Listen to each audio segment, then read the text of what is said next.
May mga politiko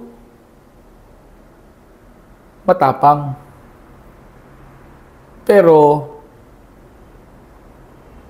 ang tapang nila ay minsan wala sa lugar. Ang tapang nila ay walang halong talino, tapang lang. Yung tapang kasi na walang halong talino, hindi yun nakakahanga, kundi nakakainis. 'Di ba? Marami na tayong nakikita sa telebisyon at sa social media, maraming mga politiko na matapang, hindi natin alam kung baka ang iba ay nagtatapang-tapangan lang, pero pagdating dito, medyo kulang. Yung pagiging matapang nila, hindi nila na-justify dahil kulang sila dito sa talino. Pero mayroong isang politiko na hinahangaan ko, mga istorya. Hindi sa nagpabor ako, Hindi. Ito, real talk ito, mga kaistorya. Purihin ang dapat purihin, punahin ang dapat punahin, mga kaistorya. Merong isang politiko na matapang. Pero yung tapang niya, timing. Yung tapang niya, nasa lugar. Kasi, hindi lang siya matapang, kundi maprinsipyo na at matalino pa, mga kaistorya. Naaalala nyo pa ba, mga kaistorya, yung hearing ng mga vloggers na tinawag ng TRICOM? Merong nakabangga itong hinahangaan kong politiko na isang vlogger dahil tinawag siyang manlilinlang. Talagang matalino kasi focus siya sa issue Galit siya, pero hindi siya nagpadala sa kanyang emotion, kundi focus siya kung ano yung issue. Ano nangyari sa vlogger? Nagkaka-utal-utal sa pagsagot. Kasi magaling ang politiko na ito. Ang tinutukoy ko po, mga kaistorya, ay si senatorial candidate, Congressman Rodante Marcoleta, na tumatakbong pagkasenador ngayon. Iba si Marcoleta. Oo. He really knows what he is doing. When he speaks, mga kaistorya, he does his own research. Hindi siya ito yung obserbasyon ko kay Marcoleta, Hindi siya nagsasalita lang out of impulsiveness. Na dahil sa impulsive siya, out of the burst of his emotion. Hindi. Talagang nag-iisip. Matapang siya, pero nababalanse niya yung tapang niya at talino niya. Ang iba kasi, mga kaistorya, kapag andyan na siya birds of emotion, nawawala na yung talino. Pero ito si Congressman Marcoleta, matindi. Oo, talagang hindi mo, kung ikaw ay wala sa lugar at kulang ka sa paliwanag, ay huwag mo nang banggain si Marcoleta kasi patay ka talaga. Hindi sa patay na literal, pero patay ka talaga pagdating sa diskusyon. Kasi matalino. Alam niya ang kanyang ginagawa, mga kaistorya. Pakinggan natin yung excerpt ng video. Yung matagal na ito Yung video na nag-confront yung isang vlogger at si Marcoleta, mga kaistorya. But before that, uminom muna tayo ng Genesis Organic Spirulina. Kasi itong Genesis Organic Spirulina, mga kaistorya, ito yung sikreto natin sa ating malusog na katawan. Ito ay maraming mga nutritional contents at hindi ito synthetic kundi organic po. Ito ay itinanim sa isang fresh mineral water in an environment with a very low pollution. Mabibili ito online at sa mga Mercury drugstores and pharmacies nationwide.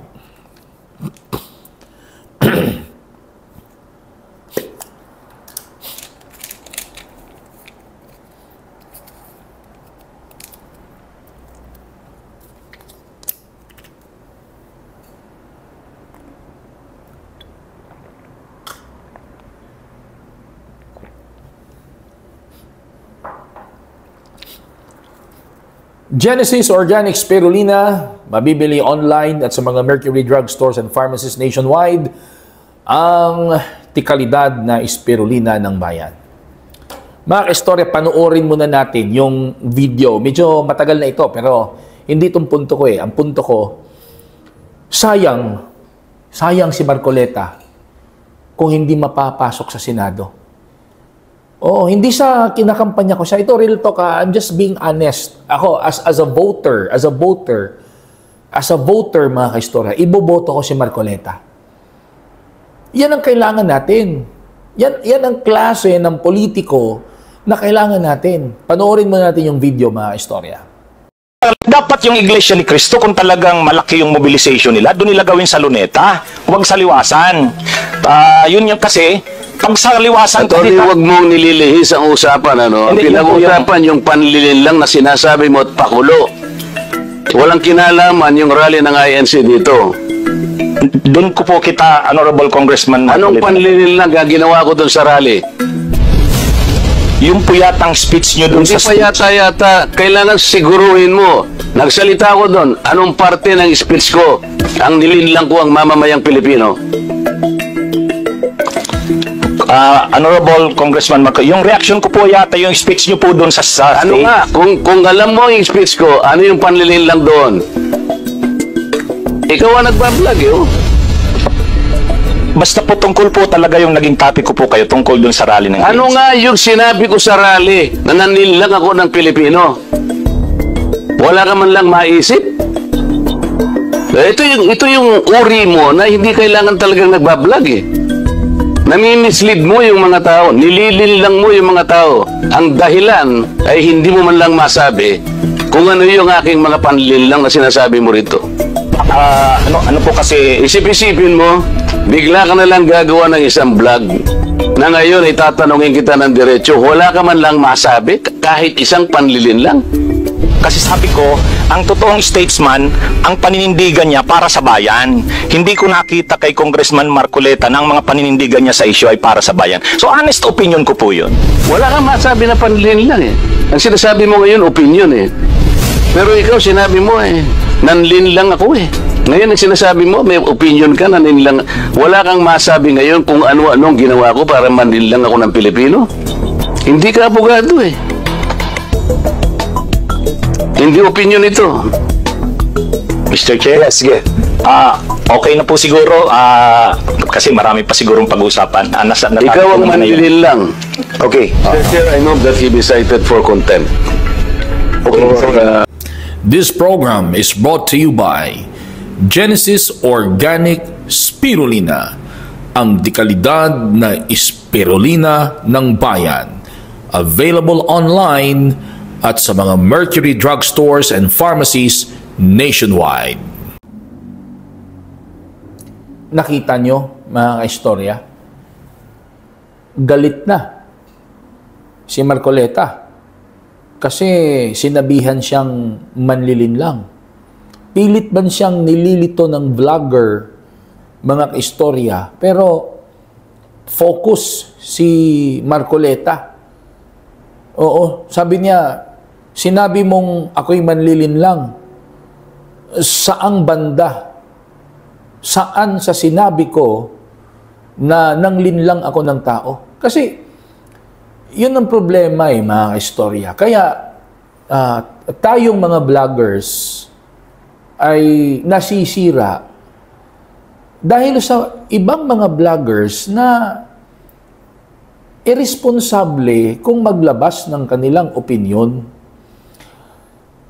Hindi kasi excuse ang freedom of expression para manira ka ng tao. Hindi siya excuse. Yung freedom of expression na ibinibigay sa atin ng batas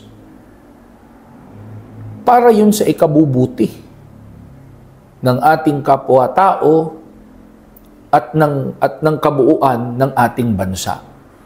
Pwede kang mamuna. Pwede naman. Pwede kang magbigay ng opinyon. Depende sa layunin mo. Oo, mamuna ka. Kasi meron naman talagang kapuna-puna. at meron kang mga hinahawakang mga ebidensya o resibo na dapat mo talagang punahin ang isang bagay, ang isang tao o ang isang institusyon. Pero kung magsasalita ka ng pangit o masama sa isang tao, tapos wala ka namang pruweba at ginagawa mo lang depensa ay dahil opinion mo, ay for me, that's unfair. That is very unfair and that is very irresponsible. Kasi anybody can make an opinion, mga kaistorya, pero depende yan kung papaano mo gagamitin ang opinion mo. Kagaya ng isang kutsilyo. O ito, halimbawa, ito, kutsilyo to. Ito ba? Ballpen man ito, ha? O ito, ballpen na lang. Ito, ballpen na lang, mga kaistorya. Ito bang ballpen ay mabuti o masama? Oh. Ang sagot dyan, depende sa paggamit. Kung ang ballpen ay isulat, gamitin mo sa pagsulat ng pangalan mo, o sa pagpirma, o pagsulat ng love letter, mabuti ang ballpen. Pero kung ang ballpen ay gagamitin mo para ipangsaksak mo sa tao, masama na ang ballpen. Para din yung opinion natin, mga istorya. Ang opinion, depende sa paggamit. Kung ang opinion mo ay fair, impartial, balanced, informative,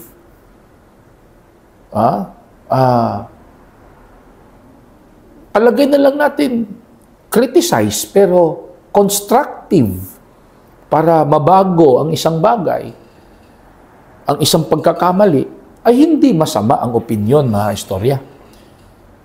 Nagiging masama lang ang opinion, mga kaistorya, kung ginagamit mo sa personal na interes.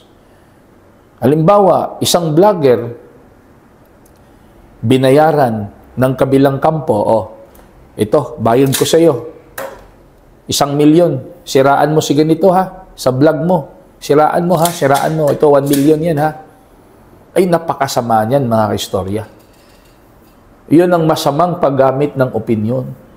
Pero kung gagamit ka ng opinyon para mapabuti ang tao o ang sambayan ng Pilipino, ay napakaganda ng opinyon. Yun ang pinoprotektahan ng ating saligang batas. Pwede ka namang mag-criticize. Halimbawa, basura, hindi napabayaan yung basura sa isang LGU. O sasabihin mo sa opinyon mo, ano bang ginagawa ng mga opisyalis natin dyan sa LGU na yan? Bakit pinababayaan yung mga basura? Nasaan ba yung na-contract nyo or na-contract nyo na tagakuha ng basura? Ano bang nangyari sa kanila? Nangangamoy na yung basura. Sana ay mapabilisan ang pagkuha ng basura. Ay hindi masama yun na opinyon. Kasi meron kang resibo na talagang nagkalat yung basura at pinuna mo yung gobyerno dahil pinababayaan nila yung basura. Pero kung magsabi ka ng masama sa isang tao o sa isang gobyerno, wala ka namang basihan. For the sake lang na may masabi ka. And worse is dahil binayaran ka. Ayun ang masama.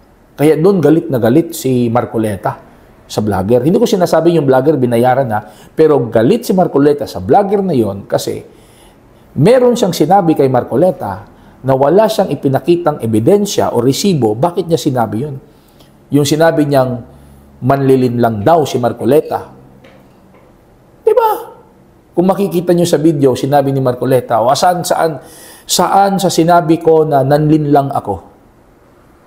O walang masabi yung vlogger Kaya tama si Marcoleta na that vlogger just wanted to mislead the viewers, the followers, the people. When you use your opinion to mislead other people, that's bad. That's bad. That's malicious. Don't do things maliciously. Nakita nyo kung gaano katalino si Marcoleta. Hindi siya nawawala sa focus. Kahit ano-ano sinasabi ng vlogger, focus lang siya. Marami kang sinasabi, pero ito, patunayan mo sa akin, saan